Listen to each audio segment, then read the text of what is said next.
Good morning, everyone. We have an early morning visit from George because George was like, "I wish to be loved on now. Now is the time. I must now be loved on. 'Tis the way. This is the way. This is the way." Here you go. Oh yeah, what a good cat. Oh yeah, what a good cat. You're all full of purrs. He's so full of purrs. You're so full of purries. You're a purry furry. Yeah, you're a super happy furry. Okay, I'm gonna put you over here. Keep scratching. Ooh, yeah, keep scratching. Ooh, there we go. All right. We need Zach, as in you, Zach.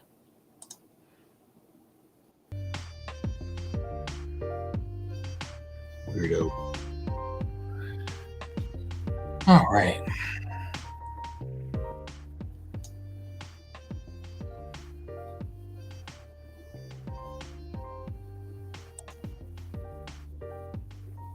No, is this not acceptable?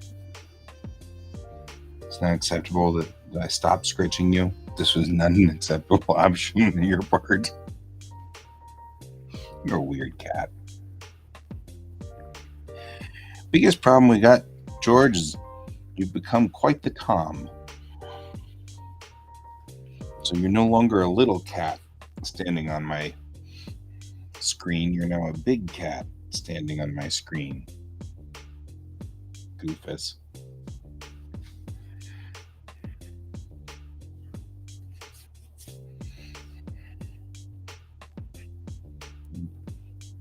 You're such a weirdo. I'm a weird cat, says George. I'm just weird. Yes, you are.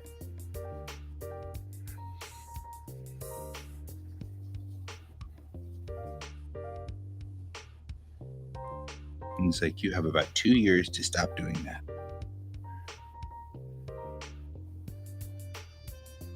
All right. I have to work though. All righty. So moving over here. You moving over here. You can stay here and watch. I don't care. We were already looking at page 4. I actually was kind of thinking on page 4. I was thinking of doing something different on page 4. You're marching in place. You know that, right?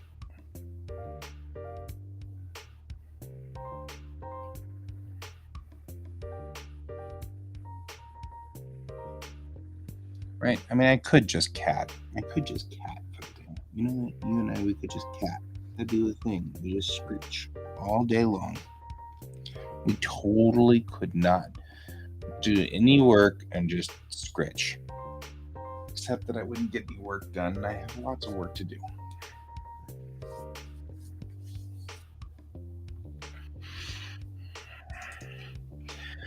So sitting over here,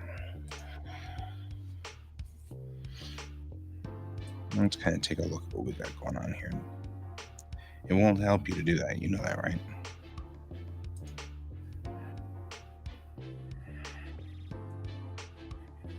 All right. So moving on, I think actually I will go over here. I'm not sure whether I want to keep that or not, so we'll just close it.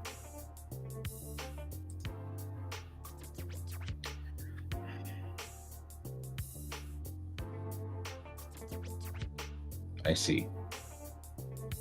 Anybody noticing something about this cat's head? He's like, I've discovered the mouse.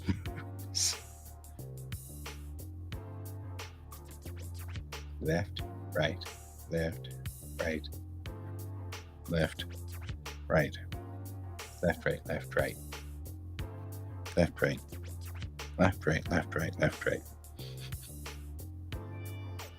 At least you're consistently funny.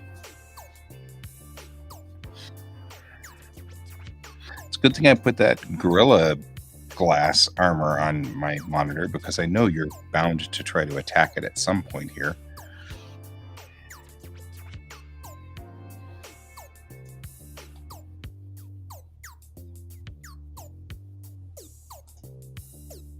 Okay, we're on to page 5.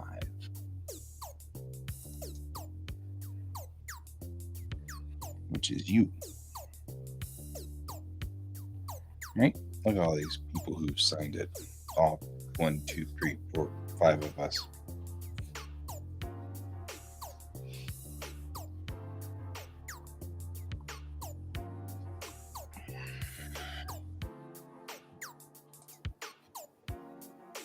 Right?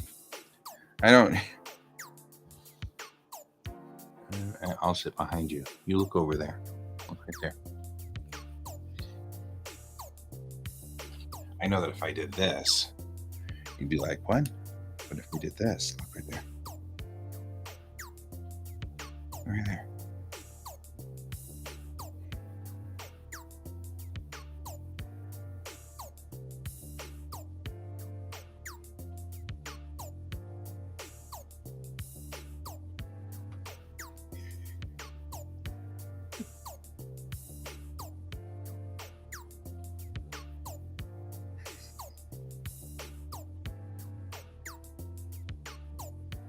At least you're consistent.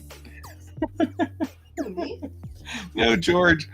So I just put the laser thing on. Oh, well, now he's interested in whatever you're doing. But he was over here on the. I put the laser pointer on the camera. What's that? Looking straight into the camera. It was very funny and very adorable. Aww. And very George. You are But then- very George. You came in, and now he's like all interested in what you're doing, which is funnier. Although I should give him a little bit more.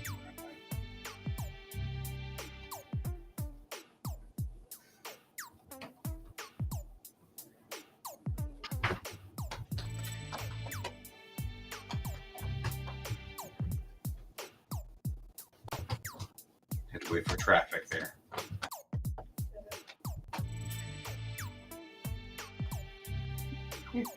I love how consistent he is.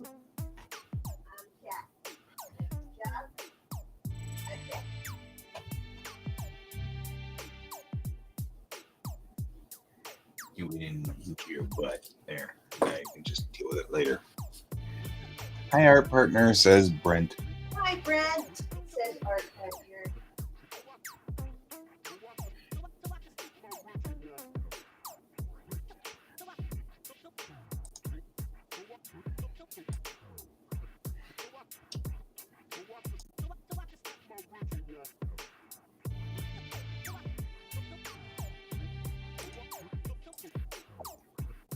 All right.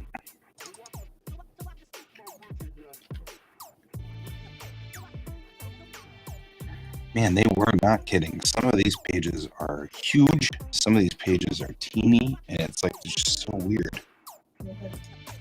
All aggravated. Yeah, I did. I was so mad at them for screwing it up, and they weren't screwing it up.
Oh, did I tell you that the kiddo wanted a copy of this. This is the Constitution of Worlds, because he wants to make a constitution of our house. And so it was like, how do you make a constitution? I'm like, well, I already did. It was like, what? I made a constitution of our house, or a constitution of worlds.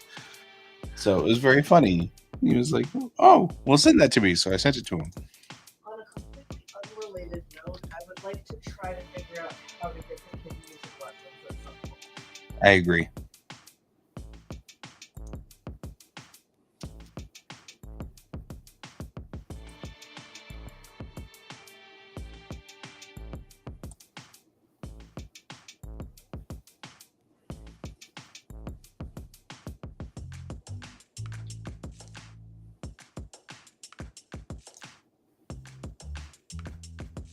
The only problem is, of course, some of these constitutional pieces that are in the Constitution of Worlds are designed specifically so I have something to argue about in episodes of Bellatrix Rising, and not necessarily about, like,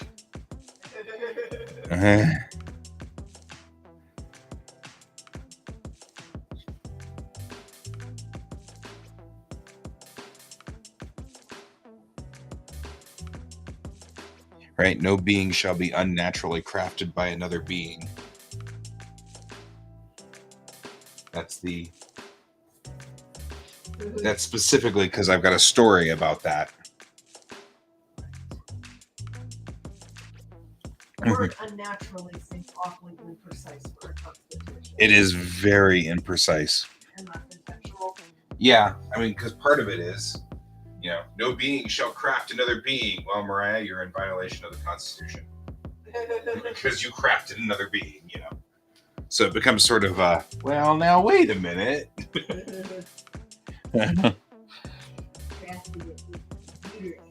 Right? So no magic, says Brent. Well, magic, I mean, really, there is no cloning.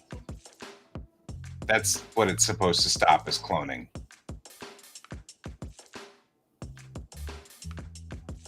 Okay, so we all know that some of my stories or some of the stories from Bellatrix Rising derive directly from my Tamerlane stories. And my Tamerlane stories specifically pick on pieces of Star Trek lore and work on them. And one of the pieces that I picked on was the Augments story arc. So there was what do you do about this sort of story arc at one point in time, which was about augments and things like that. And that's where that comes from.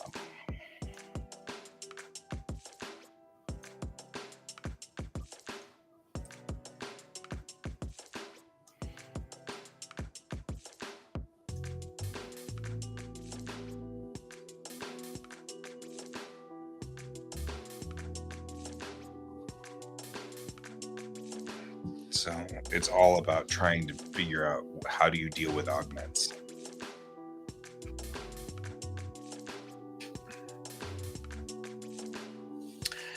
However, there is a magic-ish system in here. We just haven't met it yet.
Yeah, so that's kind of what we're doing is techno mages, but we haven't gotten there yet. That's part of it's banned in the Unity. So you're not going to hear much about it in the Unity.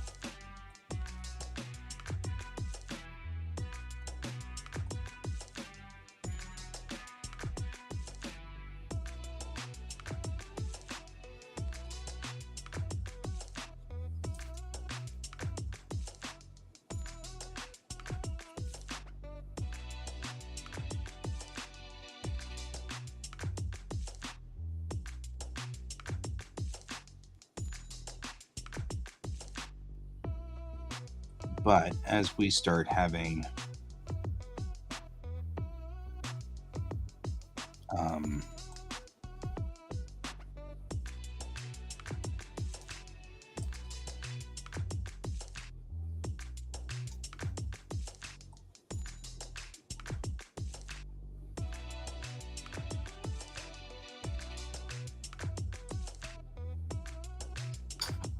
as we start going further afield, the techno mage type people show up.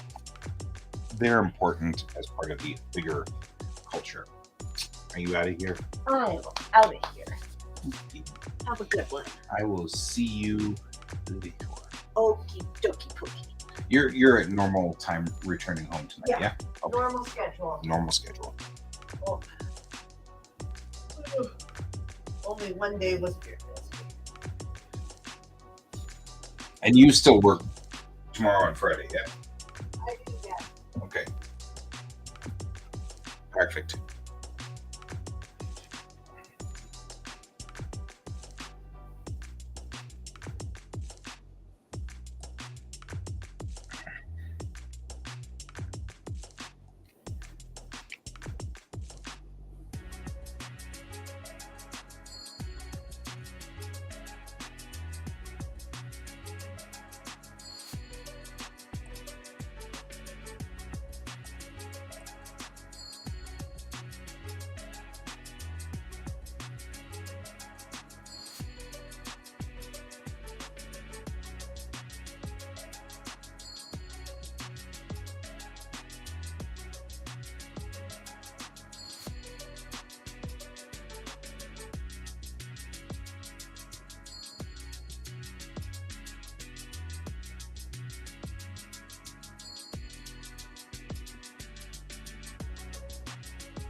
These are all things I meant to do the last time around and didn't.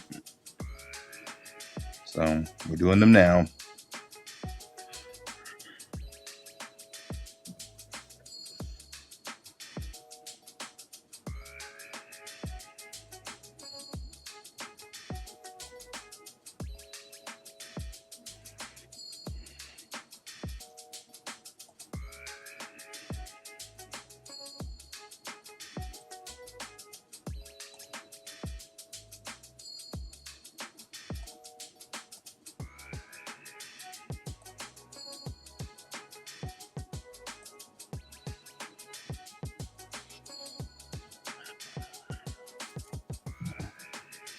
I don't like it as much.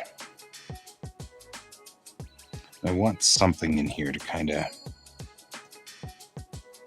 give a little bit of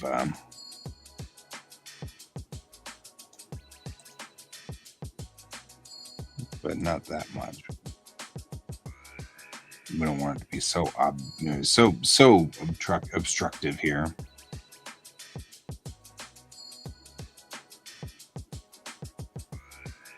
And that's not even visible because we did anything. So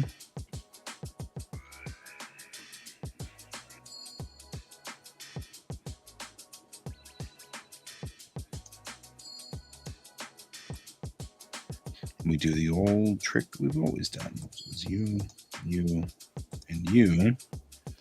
I bring you down to 25%, which still 20% still allows us to see through it, but the lines aren't as obvious or are still solid without them being see-through. Now we can take and say, let's see here, tonal correction, hue sat. We're looking at it through different colors. Like red might be more obvious and visible.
I think the next page actually has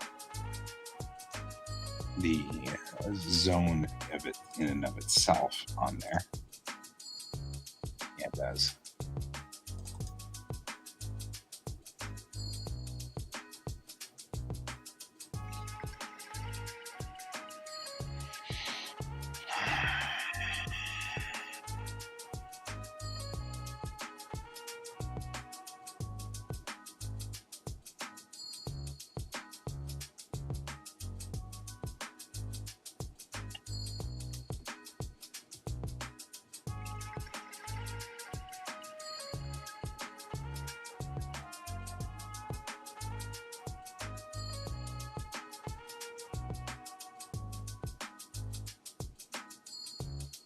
Kind of doing the thought process of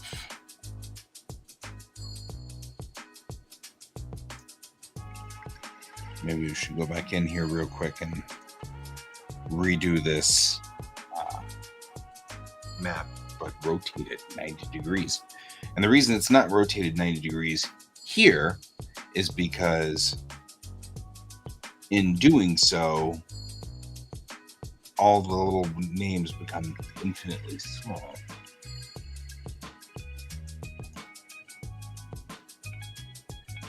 That's a little bit of an issue there. So let's just look at this.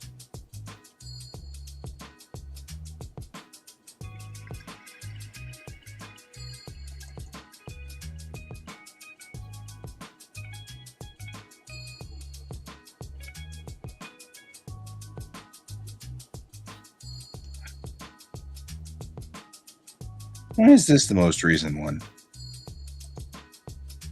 Goofballs.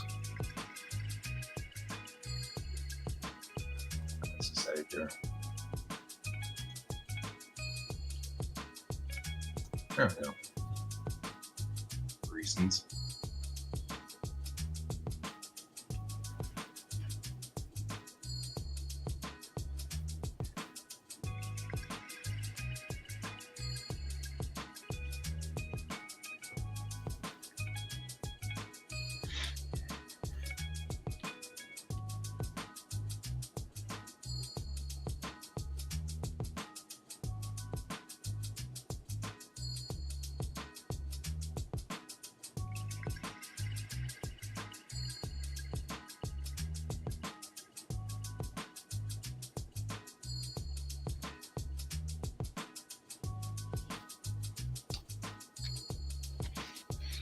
You might as well just snapshot this guy in.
All of our maps are oriented the right way because I completely didn't listen to Brent and worked on maps for like a zillion years. But now at least they're much better. Yeah. Although it's interesting because this map is rotated 90 degrees. Rotated 90 degrees, George. George, the map is rotated 90 degrees. What should we do about that? Man? Is that a question? Do you have a question? Do you have a question? Do you have a question? Do you have questions? Do you have questions about life and everything? You're like, she left. Oh, Brent says he's sinking mice. This is like a thing for you. You'd like that. Mice sinking seems like a thing you'd get into. Right? You get into mice sinking. The question is, what are the mice sinking about? I think that's funny. I think that's funny, George. I think it's funny.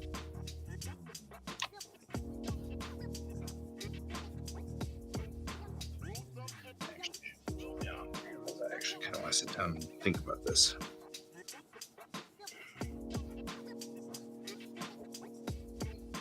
Don't blame me for map issues. I'm not blaming you for map issues at all.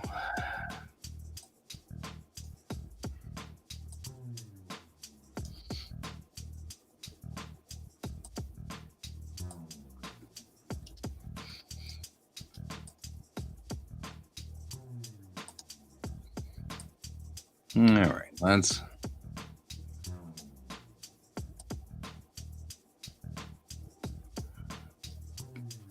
talk about this in some unreasonable way.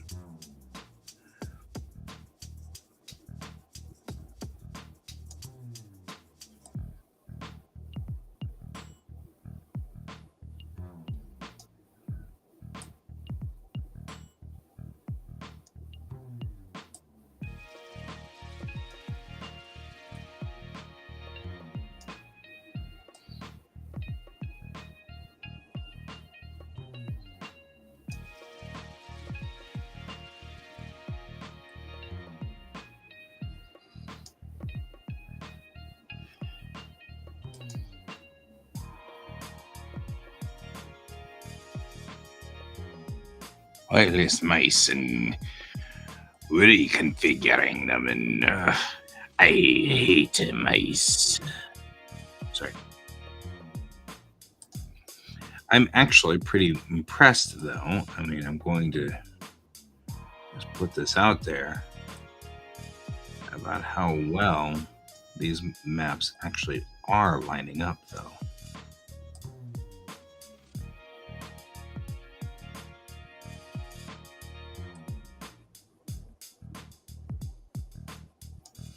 I mean,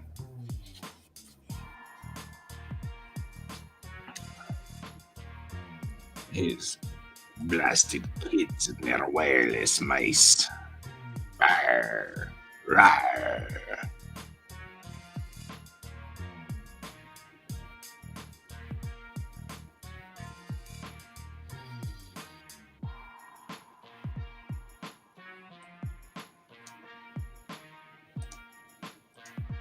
Let's do that. Instead of this.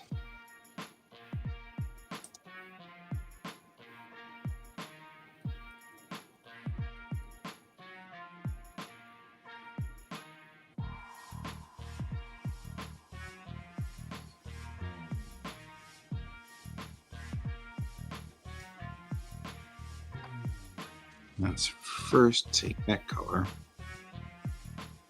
No, let's first take this blue. Now we take the gold. Like this.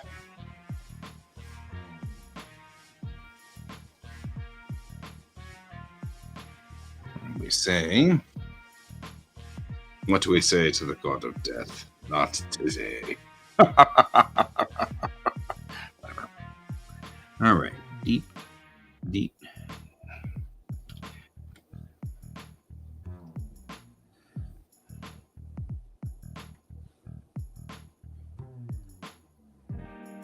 Nah, we're not going to be able to do this way.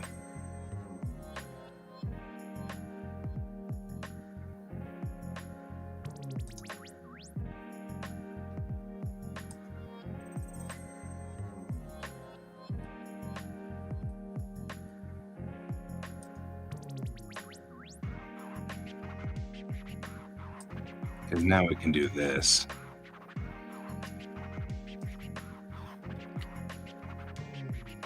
Six-point dots. Fork, fork, fork, fork.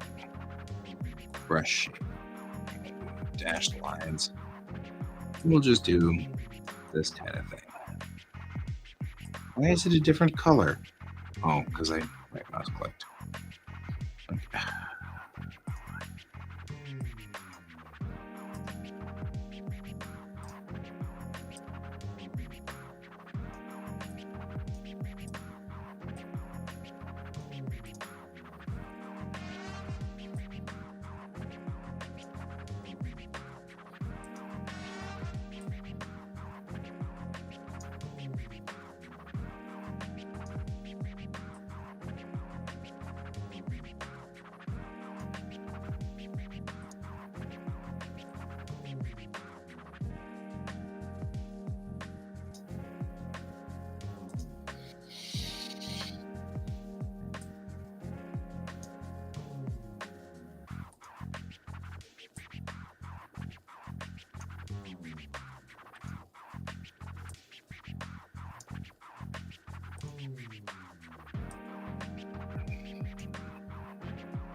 There. That would be the you're trouble. You know that? You're trouble. Just saying.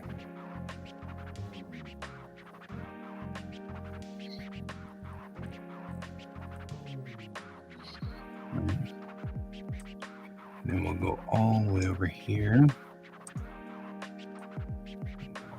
Do this.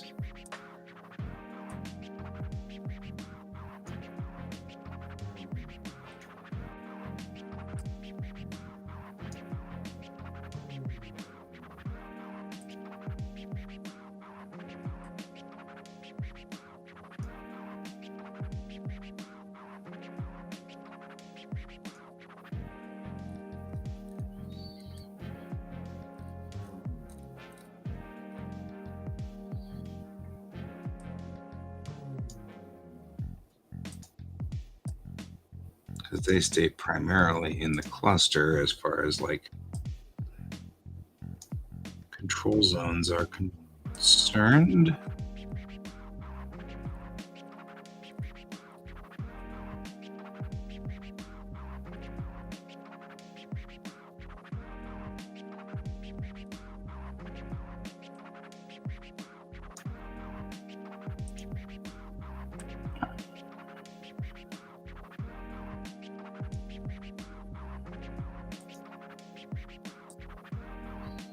Of course, this is a 3D political map that isn't 3D, but that's okay.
It's because the control zone of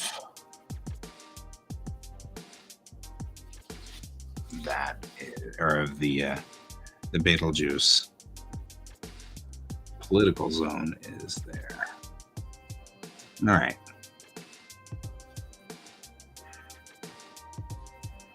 Then we'll put down here in a key.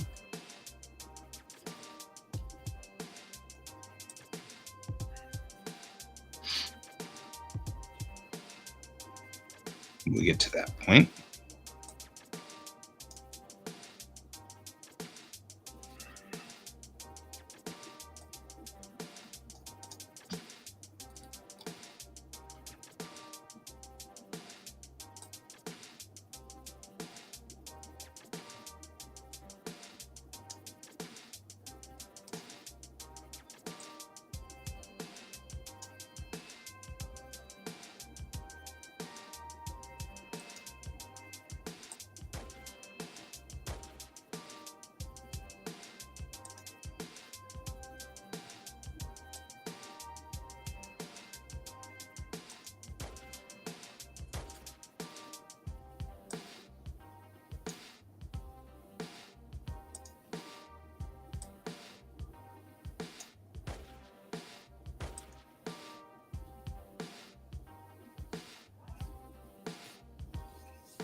Okay, any other epic threats we need to worry about in here?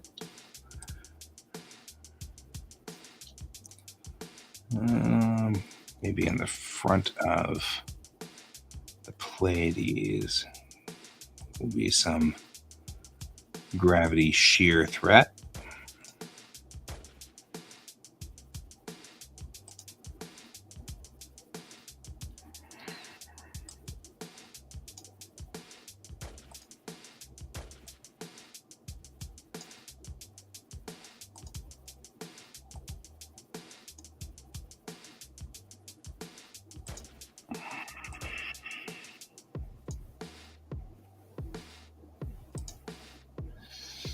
There we go. And then in this very, very, very front piece here, but not a lot, just the smallest amount, because the further away from the front it is, the less destructive it becomes. Now I get to draw. That's what I wanted to do in the beginning anyway.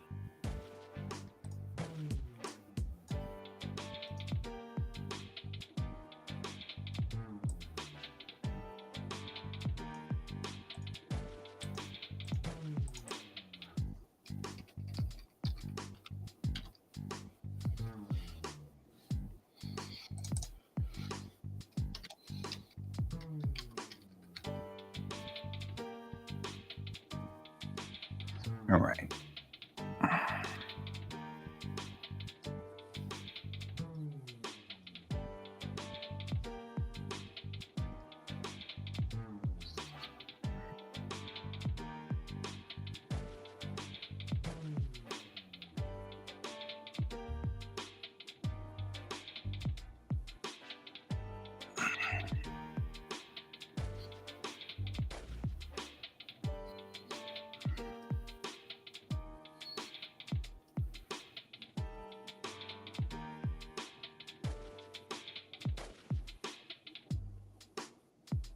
These are high density H2 clouds. And they're more destructive to our ships. So you kind of want to place them in here because they are these super high destructive clouds in these rings. As the Pleiades has moved through the galaxy,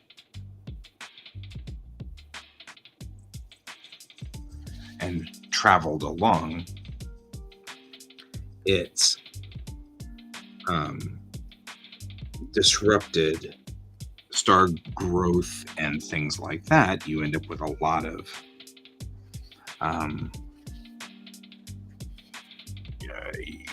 so the Pleiades is part of the reason the bubble is open in the first place around Sol. So this entire area is full of dense star growth, which has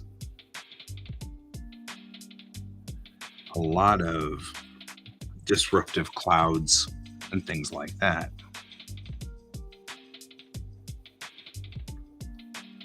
Which I love drawing, so that's all right.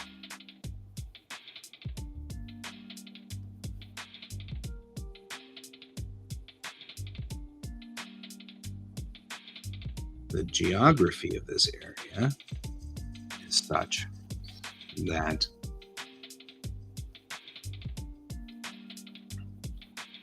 it can be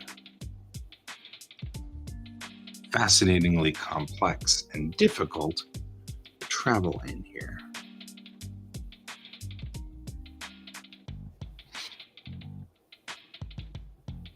So I'm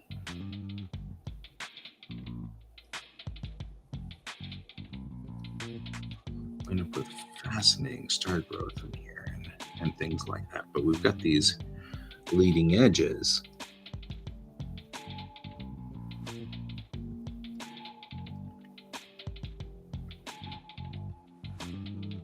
In here.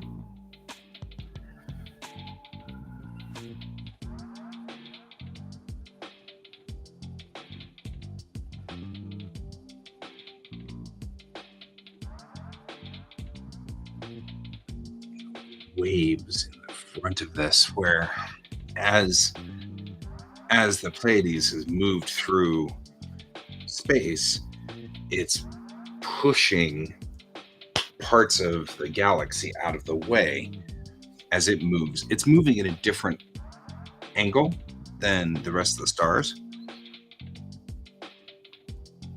which implies that the entire star group is probably from a different galaxy. Because there's a lot of theory that's saying that at one point, yeah, it's all one dark area, okay. At one point in there, at this point, there was a point where the Pleiades may have been, or at one point there may have been another galaxy, which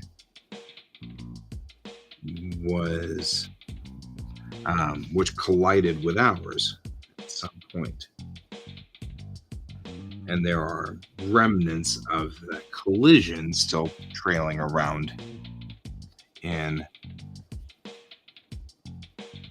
our galaxy, which is what this is representing. And maybe the Pleiades was amongst those remnants. And even if it isn't, I'm going to say it is because that makes it much more interesting.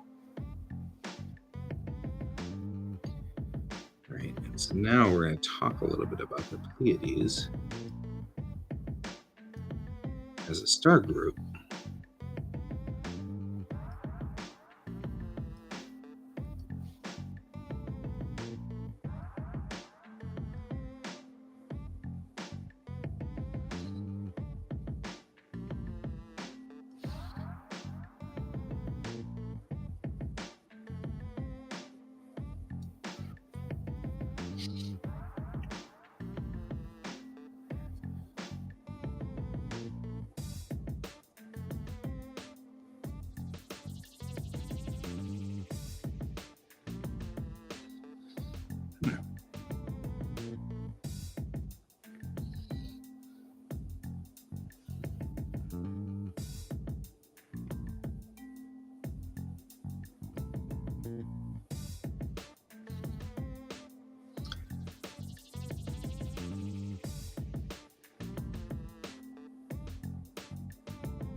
There we go.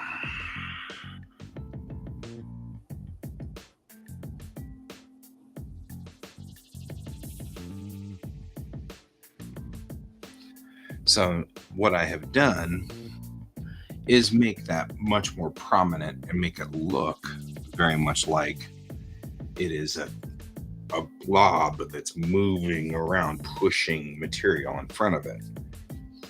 And those waves are somewhat destructive. It's gravity shear, right? I don't think we have any more high density H2 clouds in here at all. There's a small H2 cloud group over here, but it's not a big deal, but I'll put it on the map.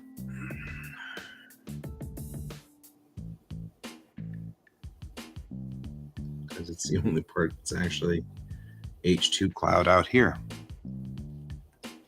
There we go. Because there could be trails from it that cross through here. It's not big enough to be on the bigger map.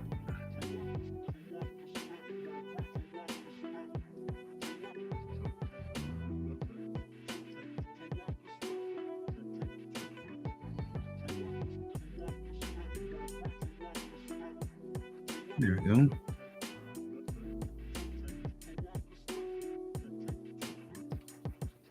The thing is, I'm interested in this stuff, so kind of makes some sense, but we're in this becomes the local bubble in here. Good morning, Colton. I'm doing star maps. Don't tell Brent.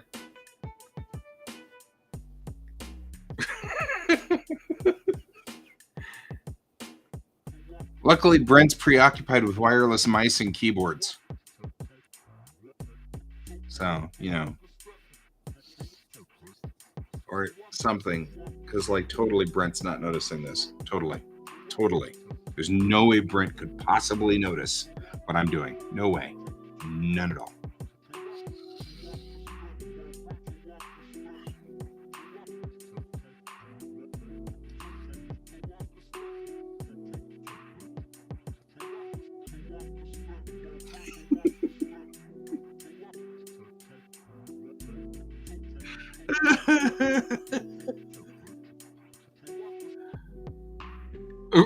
Right? Like totally. Like Brent's like right there. You're like, we're not going to talk about the elephant in the room. I apparently just called Brent an elephant. Sorry, Brent. I do not think you're an elephant. That's okay. Would have probably noticed that. You would have had like a trunk and stuff. And you would have gone all the time, and it was just a horrible thing. Okay, so we're going to... So as far as the Betelgeuse goes, Betelgeuse is a completely different monster because this is completely disrupted space.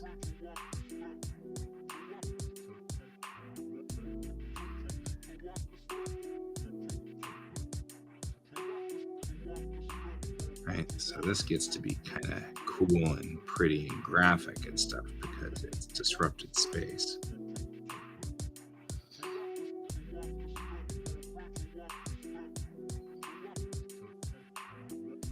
If you wish to join me, Colton, of course you are welcome. You don't have to feel obligated to do so if you do not wish. Should bring this up just a little bit more because I can't see some of the details that I put in here before.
Don't draw naked people. No, I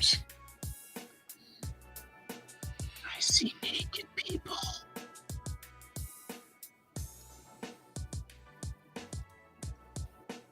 You don't got to join me. It's okay. You could also join me, video only or whatever, if you were so inclined. Not necessarily. So I'm not trying to pressure you. If you don't want to join, you don't got to join. It's not designed to be pressure. There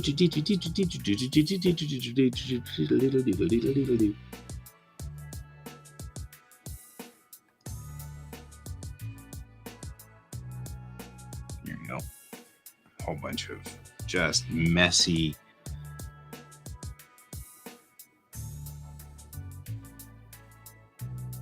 explosion-y things going on.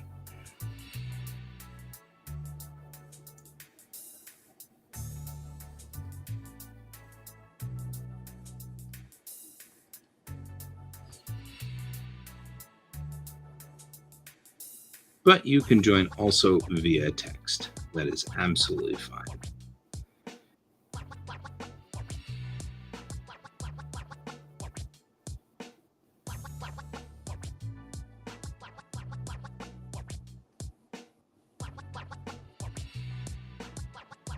There we go.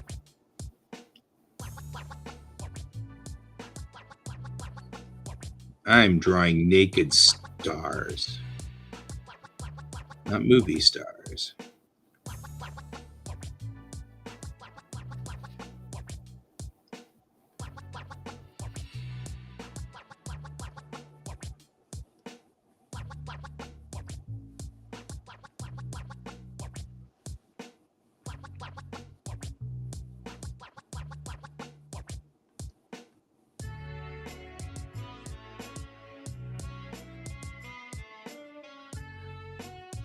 Alrighty, so here we are, kind of doing this. We'll add some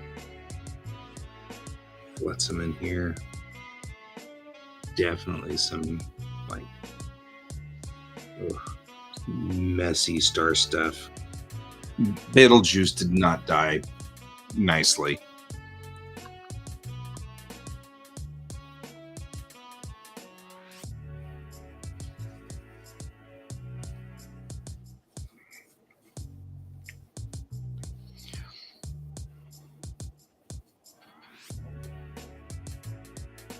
Here we go.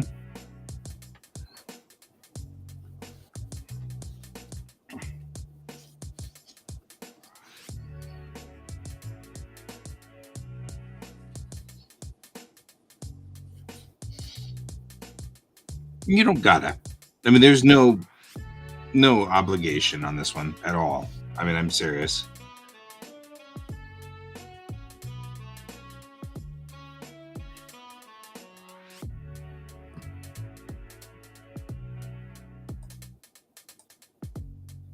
Set it for 6. We'll set this shape as well for dotted lines.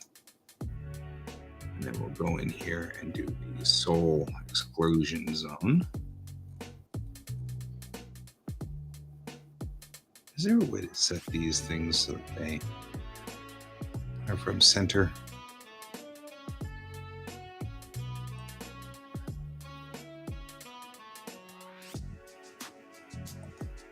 Start from center, like there. Because I never use it started. It's always starting from center. All right. Right?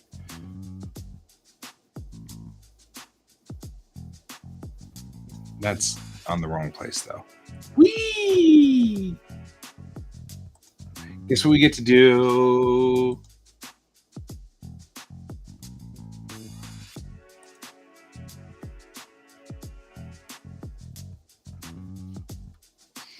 Because this is a political drawing. So it should be on my political layer. There we go. Soul's exclusion zone.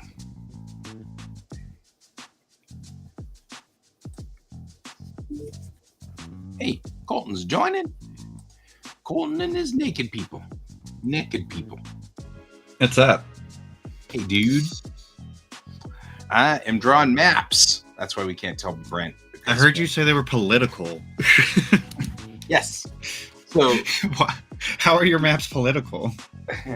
So political maps are things like show state boundaries and country boundaries and stuff like that. That's called a political map.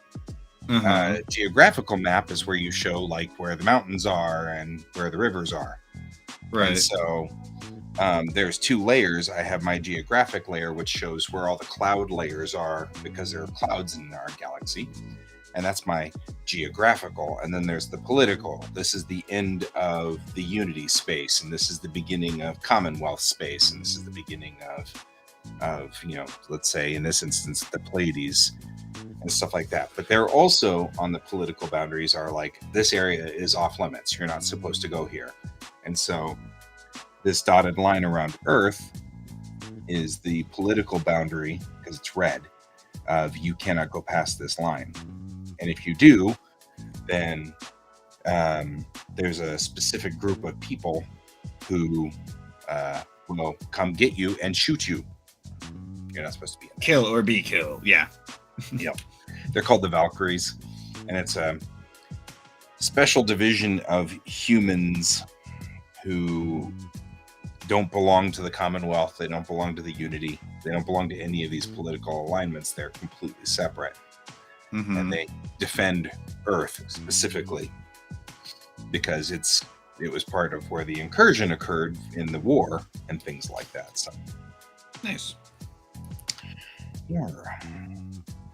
So yeah, political. It's the political in the term that political is used for map making, which is not in fact like politics. That makes more sense. I just heard you say politics. I'm like, why are you doing politics in your map charts? Yep. Although there are politics, obviously. I've got always politics. Like 4 factions right here alone. 5 factions if you count the Valkyries. Sure. So yeah, definitely factions. Stupid proportions. Definitely proportions. Those are also factions. This lady's in like a crazy pose, and I love the pose, and I wanted to do this one.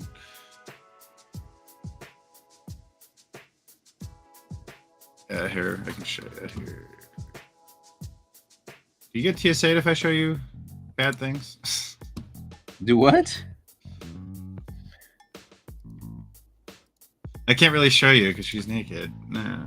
It's all good. It's a really cool pose, though. And it's aggravating to me, as you know, is one of my pet peeves that we can't show it because she's not doing anything sexual. She isn't, but the pose is cool. Here, I'll DM you it so you can at least see it. Right. You're like, I'll just DM it to you. You're going to DM it to me on Facebook? Yeah. I take a screenshot of it. See, I actually had it. Guy Davis. Wrong folder.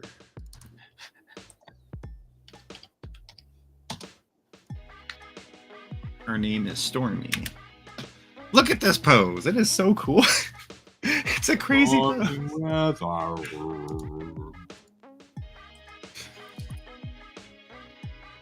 Oh, wow. Right? Kick ass. Isn't it a cool pose? There's a wicked pose.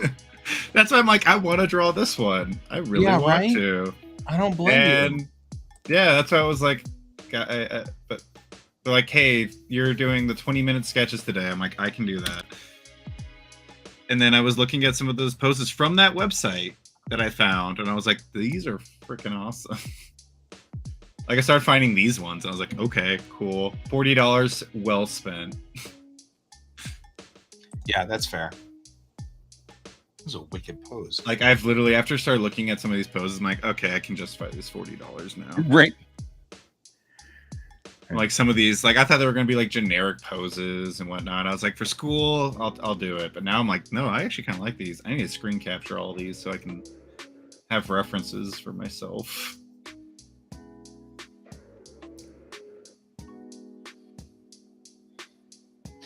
Nice pose, even though you can't see it. It's actually a pretty kick-butt pose. So, I am having an interesting discussion because my high school teacher is a luthier. What? A luthier. Right? And so... Can you use that in a sentence for me, please? Yes. He's a luthier. There, I used it in a sentence. Just how about a you. Definition sentence? There you go. That's what you were looking for. That's Sentence. the word you were looking for. So a luthier is someone who builds guitars. Oh, cool. And so I was looking out on the website or on the internet because the hair on my bow has become super frayed and stuff like that, and it's all screwed up, and I can't get it straightened out, and I hate life, and pizza. And then pizza. So I was looking out on the web, and I was like, oh, hey, they make black horsehair for bows. And I was like, that's kick butt. Since my violin is blue and black horsehair instead of white horsehair would be pretty kick butt. So I ordered black horsehair, but then I'm like, I don't even know how to string this thing back on here. I'm not sure what to do. And so I was looking on the web, and I was like, how do I do this? And it said, well, you probably could just get a luthier to do it. And I was like, I happen to know a luthier.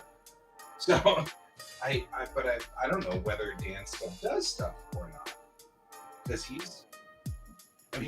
he was gray haired when I was in high school. So he can't, it's not like he's eternal, but I've been kind of wanting to have an excuse to visit him anyway.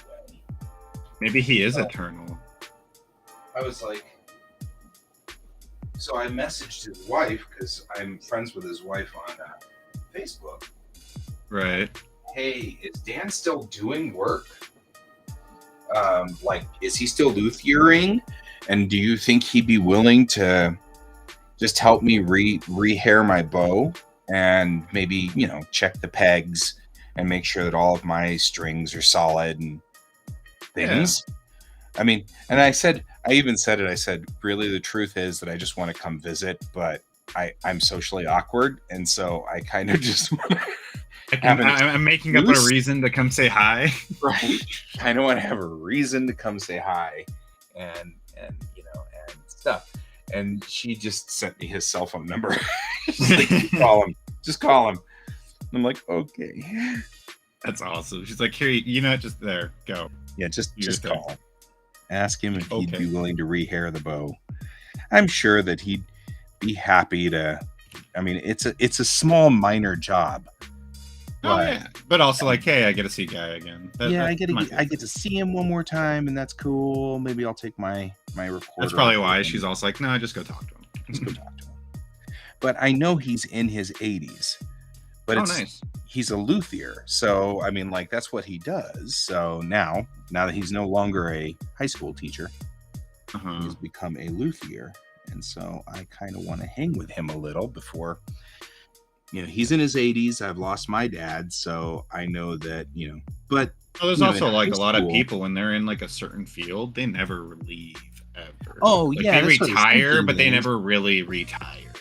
And I'm sure he'd be more than happy to hang out with me. And I mean, it's not like I've got all the things. I've got the hair, I've got the bow, I've got all of the like goops and slimes that you have to put on the stupid violin to make everything do the things that it's supposed to do. So he's not going to have to be in. All I need is his expertise. You know what I mean? Like, yeah, I just need him to press the things and squish the woodly wops and tune the doot doots, and it's not a big deal. No, I get that. And I've been meaning to get my violin back up and running again. I love my violin. It's an electric. And so you want to talk about the coolest thing ever. Hook up that violin to a distortion pedal. That's I mean, it is wicked sounding, and it's just so cool. I dated a girl that was had one of those, and she did some really cool stuff. So yeah, I definitely know what you can do with them. Yeah, it's so wicked and so cool. This is also years ago, though. I think I dated her. It was like right out of high school. So yeah, it's been a while. I've lost contact with her. We haven't talked in years. I mean, I lost contact with a lot of people. Let me phrase that.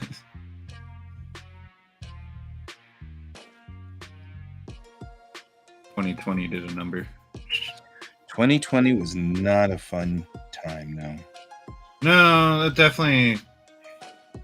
Like there's some benefits to it. Don't get me wrong. But also there was also a lot of downsides at the same time. Yeah.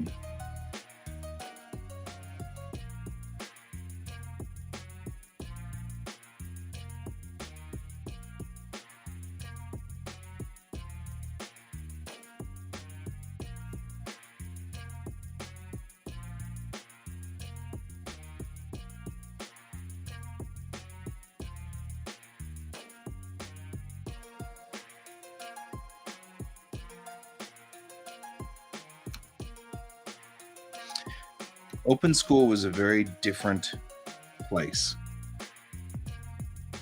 And so it's a very different kind of world that we lived in. For what? And I kind of open school, which is the school I went to, the high school I went to. Oh, okay. I was like, what's open school? I was thinking like homeschool type thing or what? Homeschool. No, everybody gets it wrong. Everybody doesn't understand it because it doesn't fit. It was a school that literally did not fit anything else. It was a Jefferson County public school, paid for by Jefferson County voters and taxpayers. So I mean, it was a public school and everything, but very basic, yeah. It took kids from anywhere in R1, District R1, because Jefferson County, of course, is the largest school district in Colorado. So it's like there's a zillion sub-districts inside that school district. And they take kids from anywhere, even up here in Arvada. And it's the school is actually down in Lakewood. Okay. And so, and question, originally, is it still a thing when now, I or went is there it the now? first year I went there, it was actually up in Evergreen. So it was a hall. But then that building got condemned, and then they bought Old Lakewood High School. And so, where they didn't buy Old Lakewood High School, Lakewood High School got a new building. And so they said, well, we got the They old acquired building. it. Yeah, and so they were like, we'll just give it to open school since it's not condemned. It's like, you can kind of see how Jefferson County viewed open school. Right. Is it still a thing or no? Oh yeah, it's still there. My Nice. kid was going to it for a while, but he didn't fit very well, so he ultimately had to not go, and he transferred back to the local. Mhm. Although I'm still a little embittered by that because I kind of feel like he shortchanged by a specific teacher. Like I think him and his teacher clashed, and they weren't handling his ADD very well. Oh yeah, and it's like, you guys my handle friend's having that problem too with she has her kid at my old high school. Yeah. And she was saying that they just aren't handling her ADD or whatever better. And I was like, she's failing her classes because she's not motivated. She's not being taught, like, not by the teachers, but like they just don't know how to deal with her. I'm just like, yeah, that's kind of not your that's not your fault. Yeah. So she's like, I'm kind of debating on moving her to school. I'm like, it sucks because that's actually a really good school, but yeah.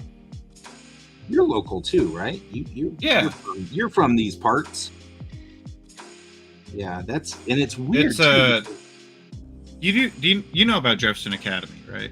Oh yeah. Yeah, that's where she's at.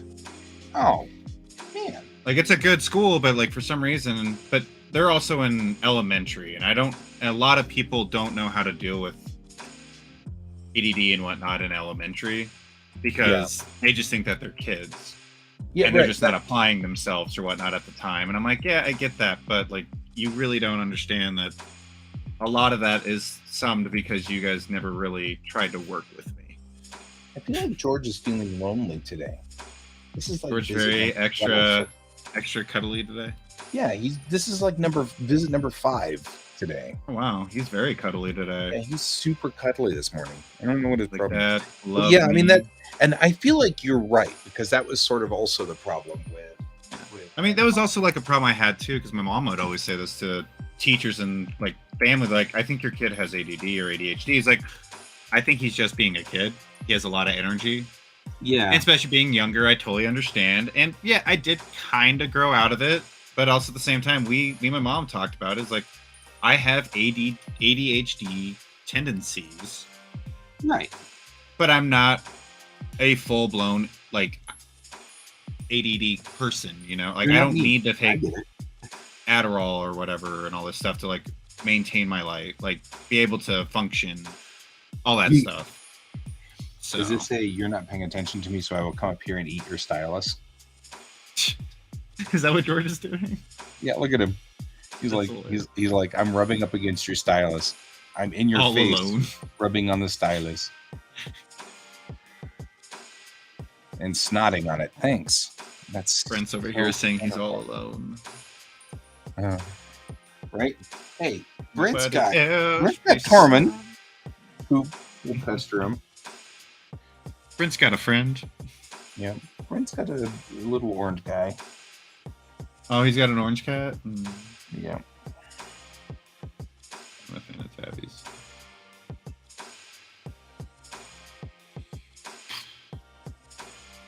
You should approve. Yeah, it works. All right.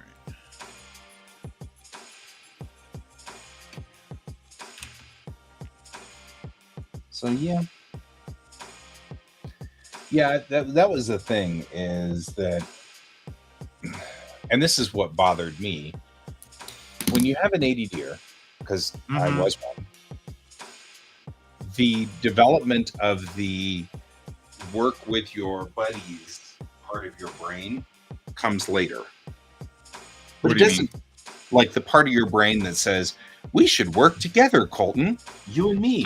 We ought to work together as buddies, instead of me going, I'm just going to do my stuff and you do your stuff, and I'll stand over here and do my stuff and you do your stuff.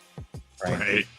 Like, that part comes along later for us. It takes us some time to understand that if I don't do this job, Colton's going to have to do extra work, because you start with, so then I don't have to do the job because Colton's doing it. Like, yep. that part doesn't kind of click in until later with us.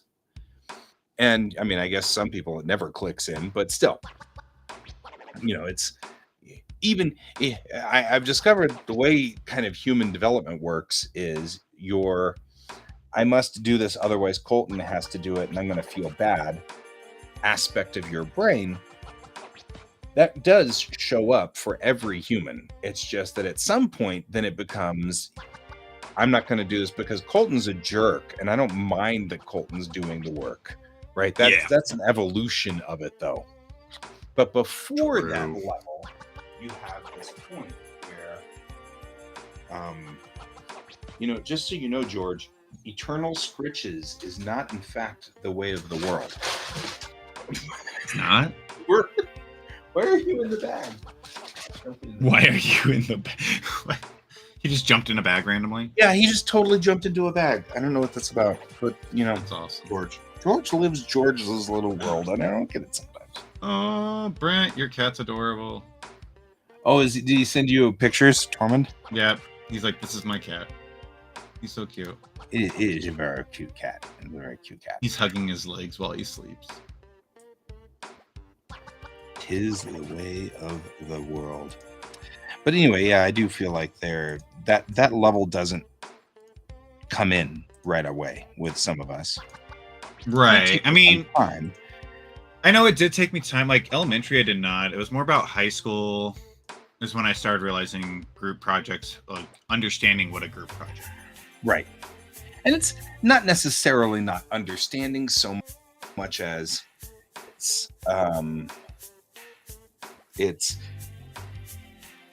trying to think of the way to say this that sounds, because it's not, we understand it. It's just that we don't grasp it here. I mean, you get it up here in your head, but you don't get it in your heart, sort of thing. Mm-hmm. I say that a lot because sometimes it's about feel, right? It's about like your brain does little games on you, like, oh, Colton's going to have to do this if you don't do this. Yeah, I understand, but you know what? I don't have time or whatever, and maybe Colton, I'll just later tell him, thank you, Colton, for doing this for me, and then you forget or whatever. You know what I mean? Like, there's bits of it where the importance level is not quite where it should be. Right. And so it kind of becomes sort of that's the difficult part of this whole thing. And I get that, but the problem that I've got is that of all of the schools, open schools should have already, they dealt with me. You know what I mean? Like, of all of the schools, they should be used to ADDers. Right. But I mean, also, like, maybe me. Those teachers aren't there anymore. Yeah, well, that's the thing, is it's true. Part of this is that those teachers aren't there anymore. Like, I totally understand where you're coming from. Like, yeah, they should. And also, especially in this day and age with how everything's kind of being set up.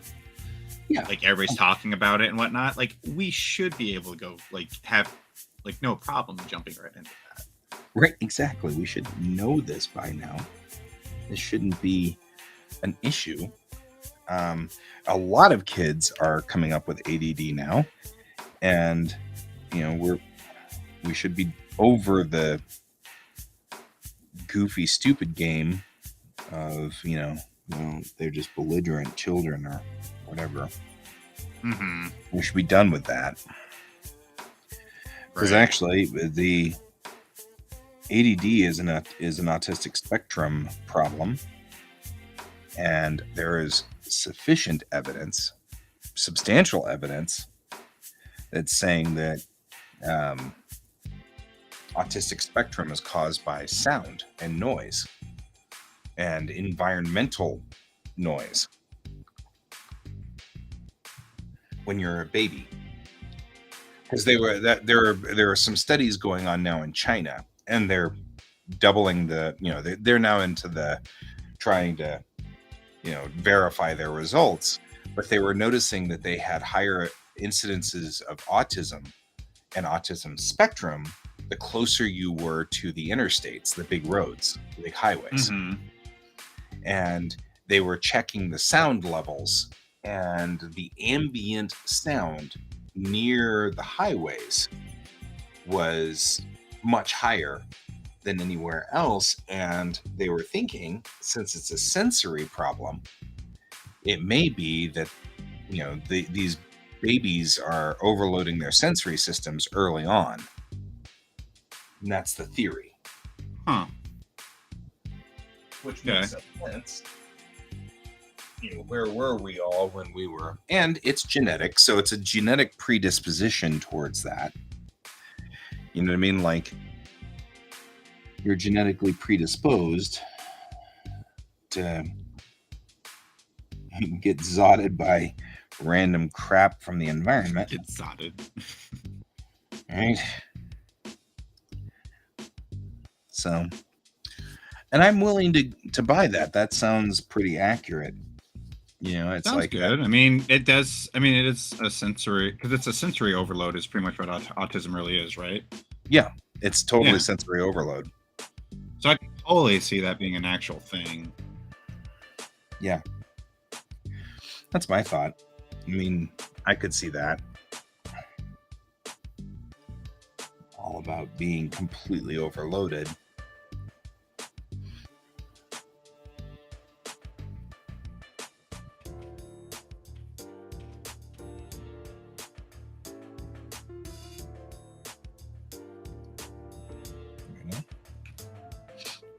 So, well, and there's, and they're saying that there's more and more people with every generation who are suffering from this. And that would make some sense to me. I guess I would think that, it makes some sense that you're having people who are overloaded by their sensory systems. Even you think about things like my wife, who actually is considered neurotypical. Oh, really? She didn't fail the TOVA. There's a test called the TOVA, and the TOVA is it's called the Tests of Variables of Attention. Okay. And it's a test for ADD and autistic spectrum and stuff like that. Oh. And if you I guess it's unfair to say fail, but we use the term fail. But you can administer that test, and it pretty much, if you fail the test, you have ADD. And what it is, it's very simple and straightforward. You have a little button, and it puts a square up on the screen, and you click the button when you see the square, right? Yeah. And then it, for the first half of the test, you click the button when you see the square. Yeah. For the second half of the test, you click the button when the square is on the top, not on the bottom. So it's got a square with a little square inside it, and the square is in two different locations. And ADDers, after a while, get very confused about top and bottom on that one after a certain amount of time. And, their clicks get random. Like a neurotypical person will click within a millisecond of the square showing up or something.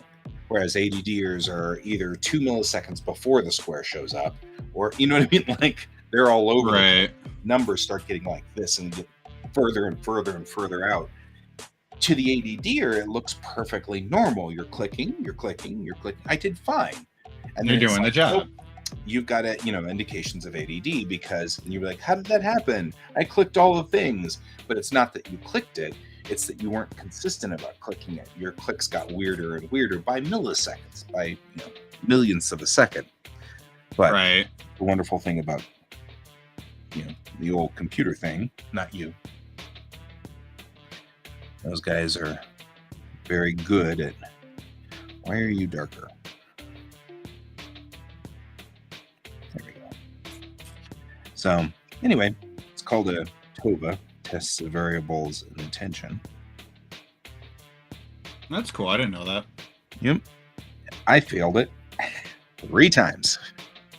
Oh, did you? Well, so my dad used to do this as part of what they were doing with the kids. This was they had this test.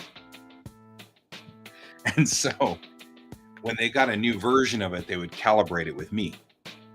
Oh, If I okay. failed it, then it worked. It was working. So I took the test 3 times. Nice.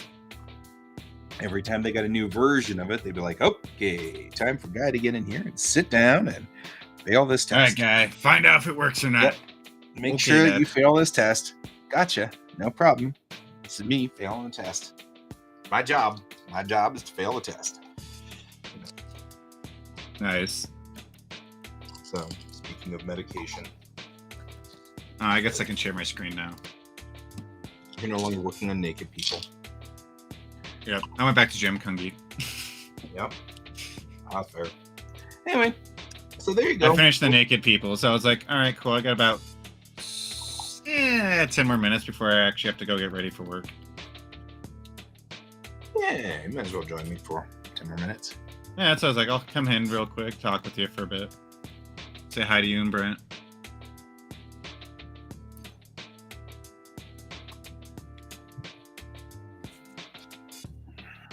No, they said one of the things is we have to finish off our piece that we did yet last week, which that was that naked woman, the naked pregnant woman, which I was don't pretty think cool. I showed you. Yeah. Or maybe I did, yeah. That was pretty kick butt. I thought you did great. Yeah, so I still got to finish her. I got to polish her up pretty much.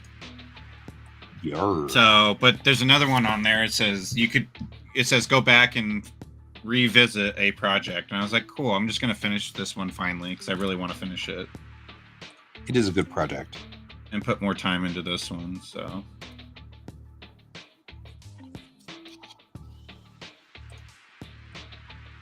Your style is very much tightening up. I like it. thank you.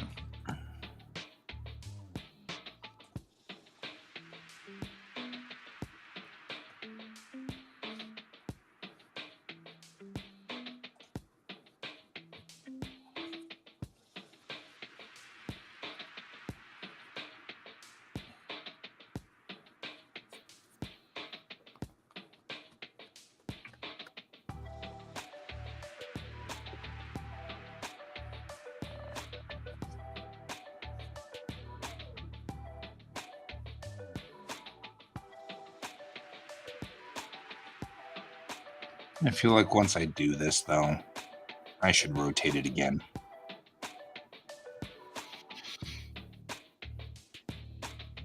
Your star map? Yeah, well, no, I should rotate it to the left because everything is rotated differently in here. Like, so north on my maps have always been towards Galactic Center. Mm-hmm. And on this one, Galactic Center is to the right. I feel like that's confusing. So I think what I'm going to do is rotate it. And all that really means is I just need to put all the tags on here instead of, what I've been doing. Bad star maps. Right. No, they're fine. The star maps are fine. I just don't know why I rotated this one to the right. Why Galactic Center is to the right. I need to stabilize and stop doing crap like that. Like, keep doing stuff like that. And I'm like, why do all it means is I just have to do the see, it says Galactic Zeros to the right, but over here on the other page, on this page, Galactic Zero is straight up.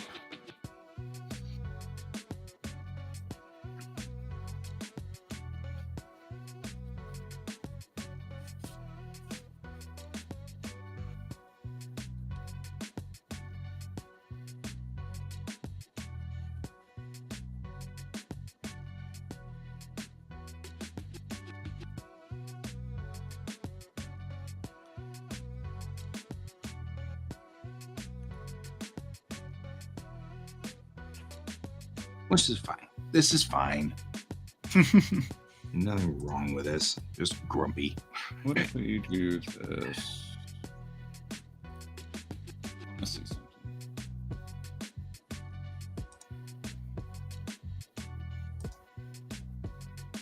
Contour.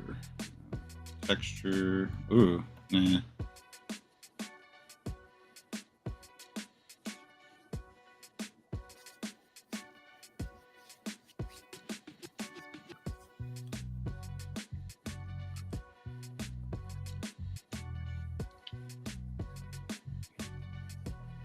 Definitely gives it more.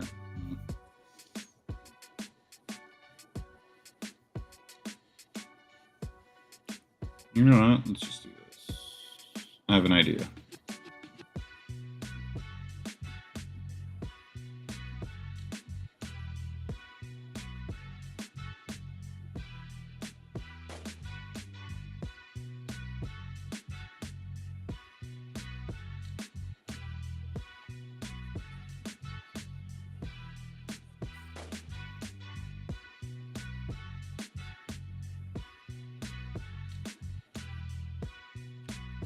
Knock down the opacity.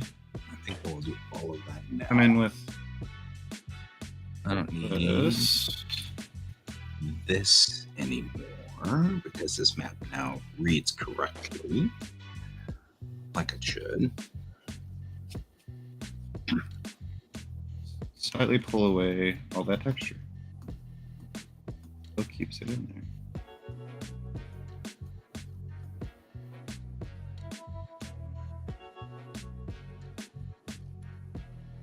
Oh, there we go. That actually kind of worked. Okay.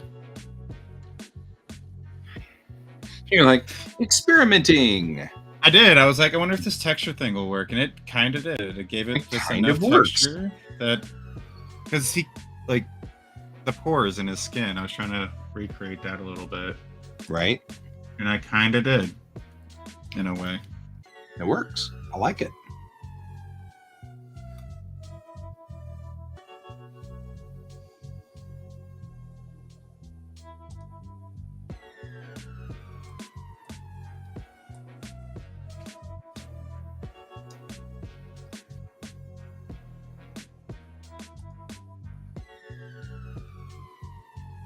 It's interesting though. When I do this though, it is very interesting to show that the Pleiades very much is moving away from galactic center. I don't know. I think I obviously I'm fascinated by this stuff. That's stupid to even say that, but there are a lot of things that do intrigue me when we start looking at stuff on large scale versus small scale. Uh-huh. Like what I was saying before you got on was that there are theories that the Pleiades star cluster is why we live in a bubble, because we're in a bubble of gases. There's a lot of clouds around us, but they're all pretty far away. Okay. And so it's like we're in this like weird little corridor bubble. And so it's interesting because, you know, at first the astronomers thought this is obviously some kind of error. You know, we can only detect things, you know, obviously we're actually in the cloud, but we can't detect the cloud because we're in the cloud or something. But then as time went on, they realized, no, we're really in an open space bubble. And then as time went on, there's a theory that says that the Pleiades used to be here. And the Pleiades are visiting stars. They're from another galaxy. So a long time ago, the Milky Way collided with another galaxy. And so we borrowed a whole bunch of stars from that other galaxy. And because of that, some stars are going a different direction. And they're not moving in the same direction as the rest of the stars in the galaxy. As you might imagine, all the stars in the galaxy are twirling towards the center core. And there are a few stars that are moving in a different direction. So they're not going with the direction of the flow of the galaxy. Okay. And the Pleiades are amongst those. It's an entire star group that's moving at an angle that's different than the rest of the stars in our section. And so they believe that what happened was the Pleiades were captured as part of another star group, or at least the stars that lived in the Pleiades before the Pleiades. And then the Pleiades then started popping up inside this birthing nebula that was moving as a mass through in a different direction. And it wiped out all of the cloud that we're in and caused our area to be open. And so that's the theory that sort of kind of going on right now. Fun theory. Yep. And regardless, this is science fiction, so that's the theory I'm going with now, and I'm not changing it because we now baked everything.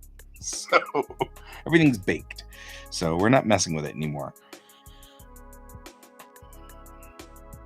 So we're not gonna change Pluto to is not a planet. Right? Pluto is not a planet. You're not gonna get that. You're not gonna get that win out of me.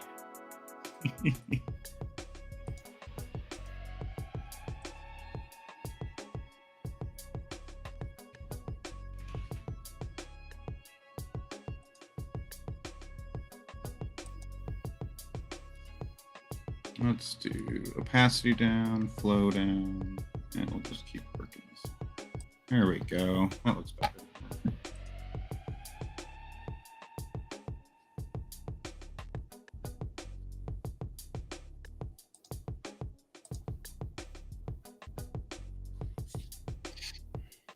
All right.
Pluto's a palmet. He's typing way too fast. Who? Brent. Oh, I see what you're saying. So he's typing too fast, so I'm making it, it's funny.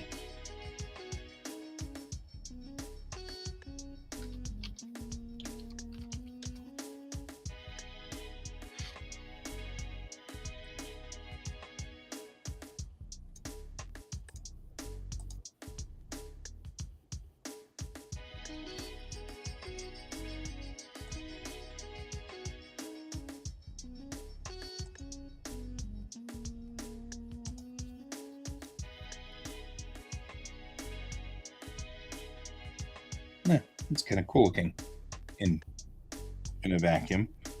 And then anything else on there, we just have political lines, in geographical lines, and 1 star. Just one. Just one. 1 giant star. 1 ping old life, I see. What hurts? Just being weird. I mean, I know you're Klingon. shocked. Your Klingon said what? Your Klingon, what? Your what hurts? Yeah.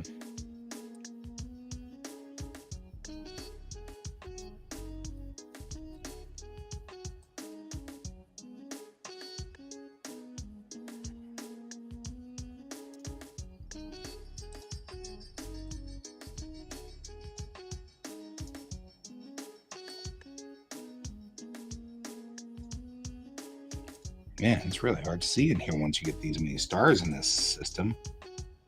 Holy crap.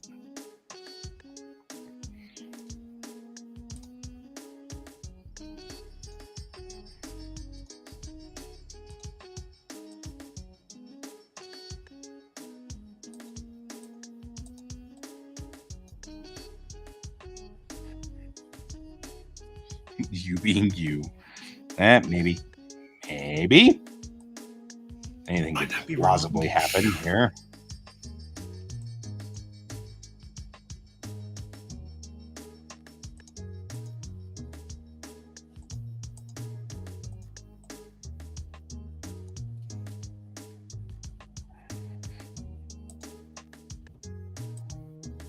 Nope. Screen?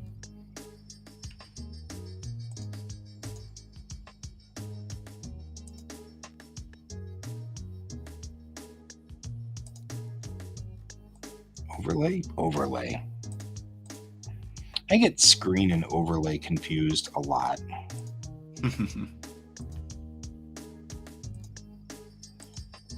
How you doing? How you doing? I know what you're talking about now. Okay. George is here again. George is back for more scritches. More. You are very needed today. Like I said, I'm feeling like he's feeling a little,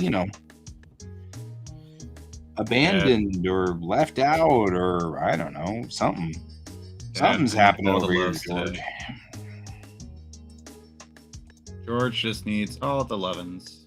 Yeah, Apparently. George just wants love. That's what George wants. George is a George type cat, and that's what he does.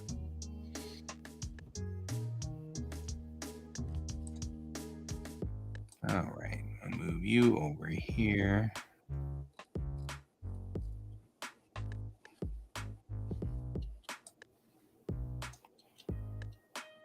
Lots of these stars while I do this.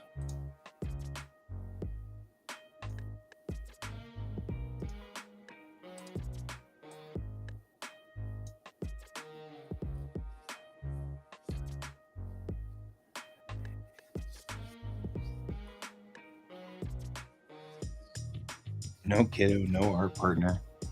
Just here. So poor cat. I live a horrible life. Nobody He has loves the me. hardest life. George has hardest life. Right? Got no kid. Got no art partner. Nobody here but just George.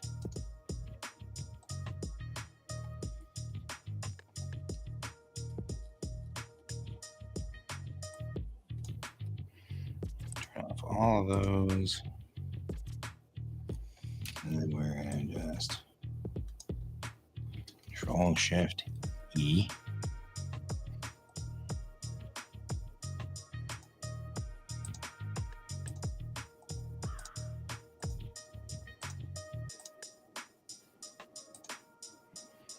Put this into grid. The good news is, like I said, yep, just Dad did. And he's like, but what am I supposed to do? All I got's Dad and nobody else here. How am I supposed to live like this? Tell me, Dad. Tell me. Right?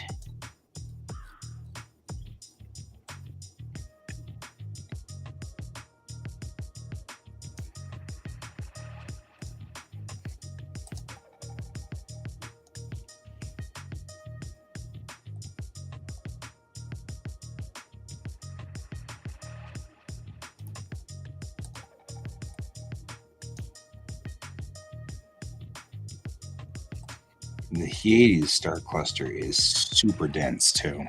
Speaking of weird little dense things, I was totally talking about dense things. Stop. Yeah, about 10 minutes left. Oh shit! I need to get going. I gotta go get ready and all that stuff. Yep. Most of the only reason I say that is because I got a shower and all that today, and I just haven't done it yet. Yeah, I was gonna shower and then I didn't, and so now I'm gonna have to shower too. It's like, well, that's But for like 30 minutes, I did pretty good. I'm pretty excited. So hey, that's a pretty sick picture, man. it's getting better every minute. All right, guy. Well, I'm gonna run off, go do my stuff. We'll see go how I'm do that. doing tonight. Tomorrow morning, I cannot join you in that part. I gotta be out of the house early, so. That's fine, my friend. I will see you at the rendezvous of whenever. Hopefully, see you tonight. We'll see what happens. Yeah, I'll be here. All right, Talk guys. to you later, man. Have a good day. Bye.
That looks kind of cool, actually. Super dramatic there. It's like, ooh, that's very dramatic. You know.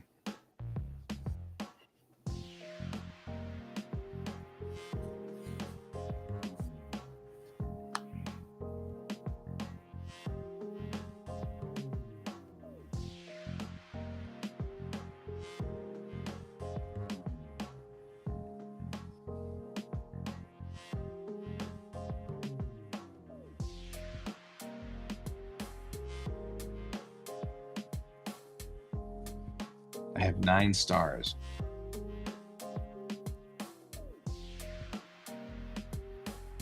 Nobody's gonna be here tomorrow morning. Except me. I'll just be plugging away. See you later, my friend. Have a good evening. Or a good day. And I'll see you this evening. And then won't see you tomorrow, but I'll see you this evening. So Greek well. Because I don't blame you. Greek food sounds kind of cool. Just kind of saying.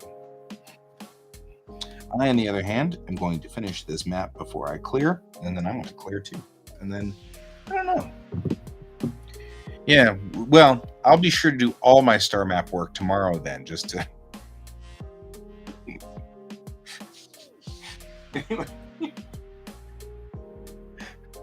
Okay. Have fun, my friend.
It occurs to me that it won't matter.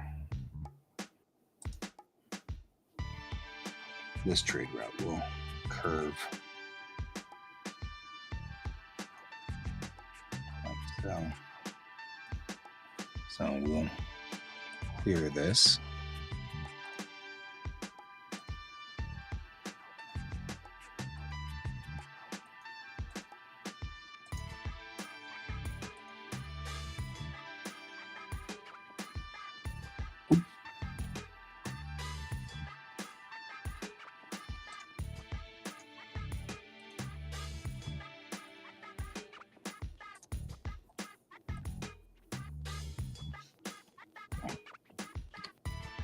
And then we will go back in with this line. Because this is really what people will do. Is they'll curve their transit lines so that they can reach the beehives, shores. These are Deus Study trade lines put in 200 years ago.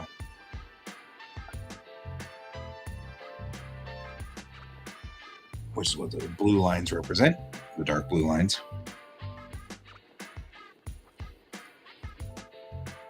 These are exclusion zones.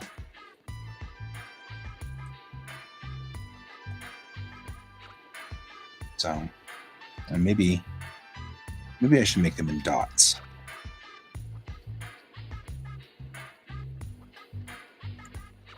Instead, because they read a little differently there.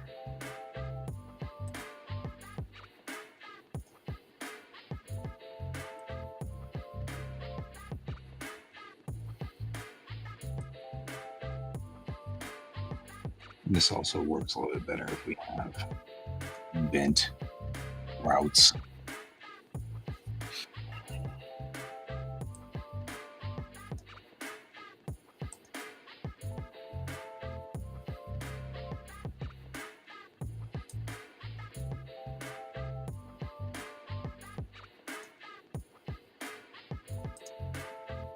Because that route now looks like it's veering out. It's got to go around the hexagon.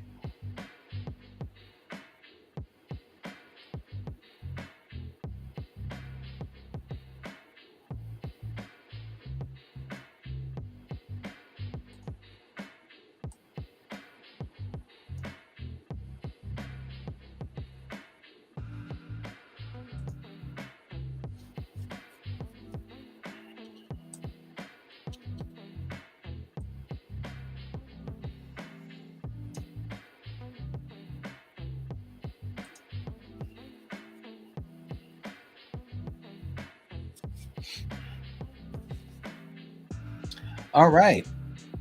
That's good. I feel like we've done an amazing amount of work. We have a star map with some star routes and space routes kind of going through it, stuff like that. We put in some political things in a minute, kind of things to say you can't travel in this space and stuff like that. But for the right now, I think we're pretty much over it for the day. I'll see you guys tonight and have a good day. Keep your eyes on the stars. These are a whole bunch of stars. Keep your eyes on them. Bye-bye.